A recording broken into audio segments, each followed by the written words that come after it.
La Côte d'Ivoire est bel et bien présente dans la lutte contre le changement climatique. Et cette fois, c'est à Kinshasa, en République démocratique du Congo, RDC, qu'a lieu les travaux préparatoires, la pré-COP 27.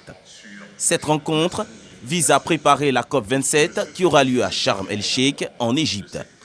Pour les différents intervenants, la RDC est un pays solution à la crise climatique car elle a un bassin forestier dense, l'un des poumons écologiques de la planète après ceux de l'Amazonie et de l'Indonésie. Il mérite donc d'être protégé. La République démocratique du Congo se présente dorénavant comme ce slogan annoncé par le chef de l'État, comme pays solution à la crise climatique. Car elle offre déjà beaucoup et continuera de le faire à l'humanité en termes de contribution aux efforts globaux de lutte contre le changement climatique. Pour le président du CESEC, le docteur Eugène Akaawele, la Côte d'Ivoire, comme le veut le président de la République, Alassane Ouattara, ne veut rater aucun rendez-vous dans la lutte contre le changement climatique. Chacun sait que notre institution a dans ses actes de compétences l'environnement. Tout ce qui touche les problèmes climatiques nous intéresse en premier lieu. C'est une thématique qui a une place majeure dans la mission assignée au CESEC. Ainsi, les pays africains ayant pris conscience de la responsabilité qui est la leur dans la protection de l'environnement veulent partout parler d'une seule voix.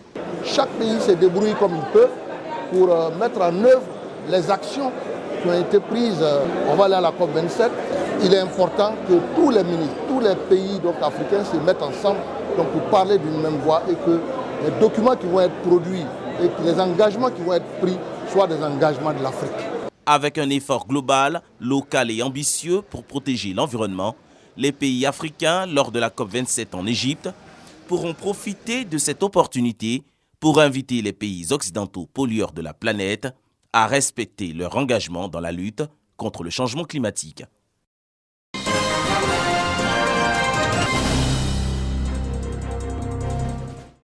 Le lancement à Bondoukou de la campagne communautaire dénommée Stronger Together, qui signifie plus fort ensemble, cette campagne vise à mobiliser 160 leaders communautaires et religieux et à renforcer le plaidoyer en faveur de l'éducation de la jeune fille.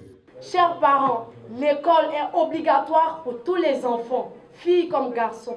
Ne mariez pas vos enfants avant l'âge de 18 ans, car cela est une entrave à leur réussite. Chers camarades, chères sœurs, chères jeunes filles, le fait de ne pas avoir été vite scolarisées n'est pas une fatalité. 3 femmes modèles, à savoir une étudiante, une chef d'entreprise et une présidente du conseil d'administration d'une entreprise, ont été choisies pour être des exemples dans la communication avec des messages précis selon le coordonnateur du projet Suède. Des exemples qui, selon la ministre Belmonte Dogo, doivent inspirer toutes les jeunes filles.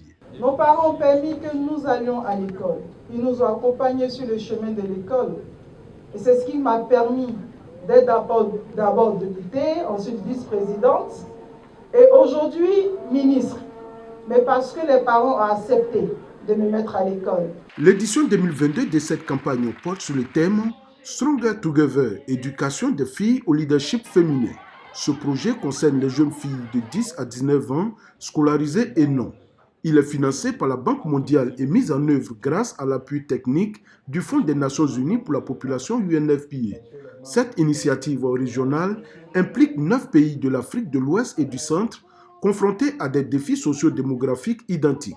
Il s'agit du Burkina Faso, de la Côte d'Ivoire, du Mali, de la Mauritanie, du Niger, du Bénin, de la Guinée, du Tchad et du Cameroun.